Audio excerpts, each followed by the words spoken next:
अस्सलामुअलैकुम वरहमतुल्लाहि वबरकातुहू। जी हाँ दोस्तों, उम्मीद है कि आप तमामी हजरात खैर आफियत से होंगे, तमामी लोग अच्छे होंगे। बिहार के बुज़ुर्गों के लिए बड़ी खुशखबरी, अब पेंशन 3200 रुपये मिलेगा।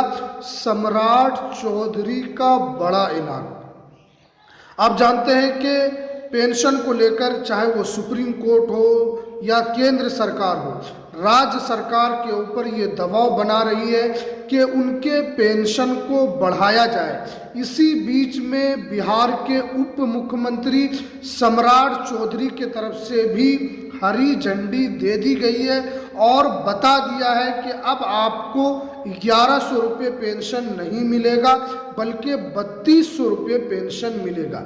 क्या सम्राट चौधरी ने इसको लेकर कहा है, पूरी जानकारी बताऊंगा। इसीलिए साफ साफ सरकार ने ऐलान किया है कि जो 10 नए नियम जो यहाँ पर पेंशन को लेकर लागू किया गया है, अगर आप उस नियम को फॉलो करते हैं तो आपका पेंशन कभी बंद भी नहीं होगा और जो पेंशन की राशि है वो बढ़ती रहेगी। तो सबसे पहले हम आपको बताते हैं कि 10 नियम क्या लागू किए गए हैं, उसके बाद बताऊंगा कि किस महीने से आपको 3200 रुपये पेंशन मिलेगा।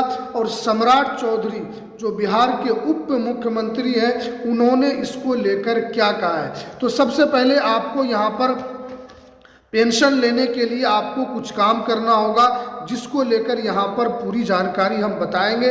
जो 10 नए नियम को लागू किया गया है, सबसे पहले आपको मोबाइल नंबर को आधार से लिंक कराना है, क्योंकि जब तक आप मोबाइल नंबर आधार से लिंक नहीं करेंगे तो आपको पेंशन से रिलेटेड कोई भी जो जानकारी जो दी जाएगी वो आप तक नहीं पहुंचेगी। उसके अलावा नंबर को भी अपने अकाउंट से, यानी मोबाइल नंबर को अपने अकाउंट से लिंक कराना होगा, तभी आपको यहाँ पर पेंशन दिया जाएगा। उसके अलावा जो बताया जा रहा है कि जीवन प्रमाण पत्र आपको सत्यापन करना होगा। देखिए, जीवन प्रमाण पत्र को लेकर आखिरी डेट 31 दिसंबर 2025 था, लेकिन अब इसको बढ़ाकर 31 जनवरी 2026 कर दिया गया है, क्योंकि सर्वर बहुत स्लो काम कर रहा था। सर्वर इतना काम नहीं कर रहा था कि बहुत सारे लोग का यहाँ पर जीवन सत्यापन नहीं हो सका था। तो इसलिए एक तरीके से बड़ी छूट मिली है कि आप 31 जनवरी तक जीवन प्रमाण पत्र आप सत्यापन कर सकते हैं। उसके अलावा जो तीसरी अपडेट निकल कर आ रही है कि आपको ई-केवाईसी भी कराना अनिवार्य कर दिया गया है। बहुत सारे लोग पेंशन उठाते हैं, 4 साल 5 साल 3 साल हो चुका है, लेकिन उन्होंने अभी तक ई-केवाईसी नहीं करवाया है। तो आपको सबसे पहले अपना ई-केवाईसी को अपडेट करा लेना है, ताकि आपका पेंशन का जो पैसा है वो कभी भी ना रुके। उसके अलावा जो चौथी अपडेट निकल कर आ रही है कि डीबीटी को एक्टिव करना होगा, क्योंकि आपका जो भी पैसा आता है, चाहे वो वृद्धा पेंशन हो, चाहे वो विधवा पेंशन हो या विकलांग पेंशन हो, कोई भी पैसा अगर सरकार आपको देती है वो डीबीटी के माध्यम से ही भेजा जाता है। तो इसलिए आपको अपना डीबीटी ज़रूर एक्टिव करवा लेना है। उसके अलावा जो 5वीं अपडेट निकल कर आ रही है कि बैंक में आपको ई-केवाईसी भी ज़रूर करवा लेना है, ताकि आपके बैंक से आपका आधार कार्ड जुड़ा रहे, ताकि सरकार कोई भी पैसा भेजे, अगर आपका आधार कार्ड जुड़ा होगा तो उसी आधार कार्ड के ज़रिए से आपके बैंक में पैसे को भेजा जाता है। जब तक आपके बैंक में आधार कार्ड से ई-केवाईसी नहीं होगा, तब तक आपके अकाउंट में पैसा नहीं आएगा।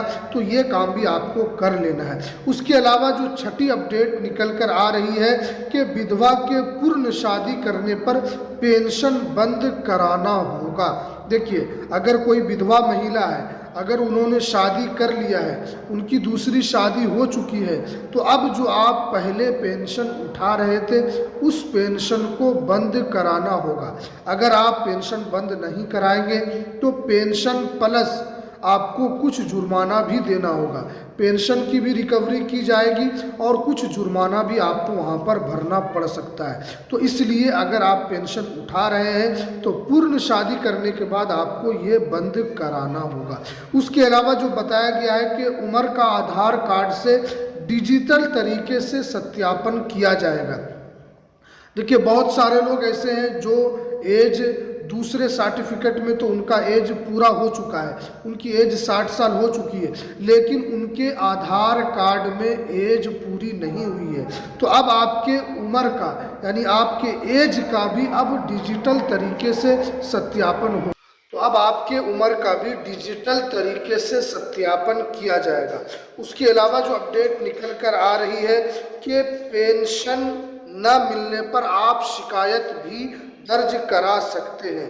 देखिए अगर आपको दिसंबर का पैसा नहीं मिला है या नवंबर का नहीं मिला है या सितंबर का नहीं मिला या अक्टूबर का नहीं मिला है, तो अब आपके पेंशन न आने पर या देरी होने पर भी अब आप शिकायत दर्ज करा सकते हैं। उसके अलावा जो अपडेट निकल कर आ रही है कि बैंक खाता को बदलना अब आसान हो गया है। अगर आपका इरादा नहीं है कि हम यूको बैंक में पेंशन लें बल्कि हम SBI में पेंशन लें, अगर आपका इरादा है कि हम यूनियन बैंक में पेंशन लें, तो अब आपके पेंशन वाला जो खाता है उसको भी आप आसानी के साथ आप बदलवा सकते हैं। तो ये 10 तरीके जो नियम है उसको यहाँ पर लागू कर दिया गया है। लेकिन इन सब नियमों में सबसे जो ज़्यादा ज़रूरी है वो आपको जीवन प्रमाण पत्र ज़रूर सत्यापन करवा लेना है। अगर आपको हर महीना बगैर लेट के अगर आपको पेंशन लेना है तो जीवन सत्यापन आपको ज़रूर करवाना होगा, जीवन प्रमाण पत्र ज़रूर अपडेट करवाना होगा। अब जो उप मुख्यमंत्री है उन्होंने साफ साफ कहा है कि हमारा जो लक्ष्य है वो पेंशन धारकों को सही तरीके से पेंशन पहुंचाना, वक्त पर पेंशन पहुंचाना। अब आने वाले दिनों में सभी पेंशन धारकों को बड़ी खुशखबरी देखने को मिलेगी। ये साफ साफ उप मुख्यमंत्री ने कहा है कि आगे आने वाले दिनों में हम पेंशन को और बढ़ाएंगे। अब 1100 रुपये पेंशन नहीं बल्कि उनको 3200 रुपये पेंशन दिया जाएगा।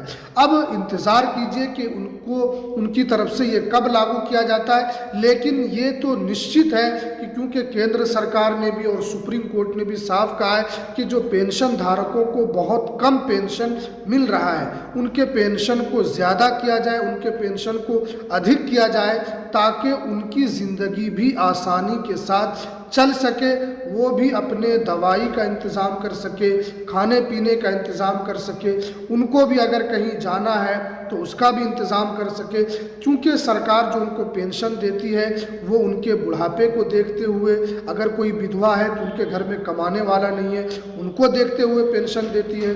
इसी तरीके से कोई विकलांग है वो कमा नहीं सकता है, वो कोई काम नहीं कर सकता है, तो उनकी विकलांगता को देखते हुए सरकार उनको पेंशन देती है। तो अब आने वाले दिनों में आपकी पेंशन की राशि बढ़ेगी, इसलिए आपको टेंशन नहीं लेना है बल्कि नियम को फॉलो करना है ताकि आगे चलकर आपको पेंशन मिलती रहे।